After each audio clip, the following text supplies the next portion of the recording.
বলে না আমি কিছুতেই নামবো না। গোপাল কিছুতেই নামতে যাচ্ছে না।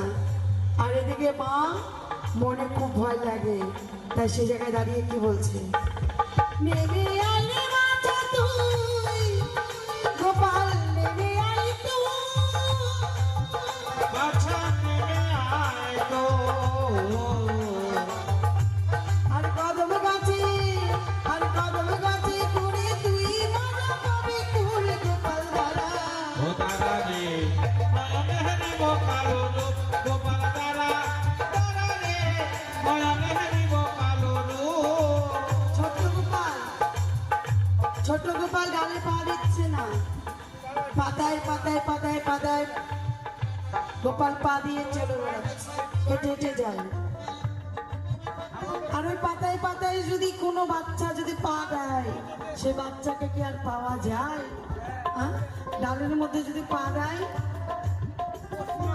তাও ভয়ের কিছু নাই, কিন্তু গোপাল তো ডালে পা দেয় না, পাতায় পাতায় চলে। তাই দেখে মা যশোদার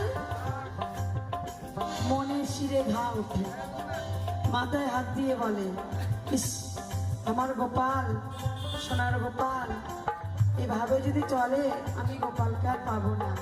কিন্তু গোপাল কিছুতেই নামছে না। গোপাল বলছে মা গো, বলছে মা, মা বলছে বল। বলে আমি নামতে পারি। বলে তুমি আমার সঙ্গে সত্যি করো। বলে কি সত্যি? বলে 3 সত্যি করো। বলে বলেই রাখ না কি সত্যি করতে হবে। ভালো শোনো, এই সত্য করে মা গো,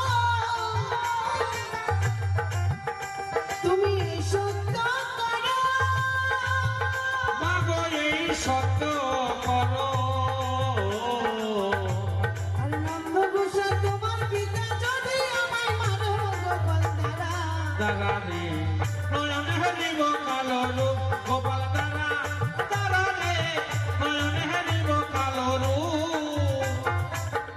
গোপাল বলছে এই সত্য করো মা গো, এই সত্য করো, নন্দ ঘোষার তোমার পিতা যদি আমায় মারো, আমায় মারো। এ গোপাল, এটা কেমন ধরনের তোর কথাবার্তা? বলে হ্যাঁ এটাই কথাবার্তা ঠিক। বলে শোন, ওটা তোর পিতা, আমার পিতা না। বলে না, তোমার যদি পিতা হয়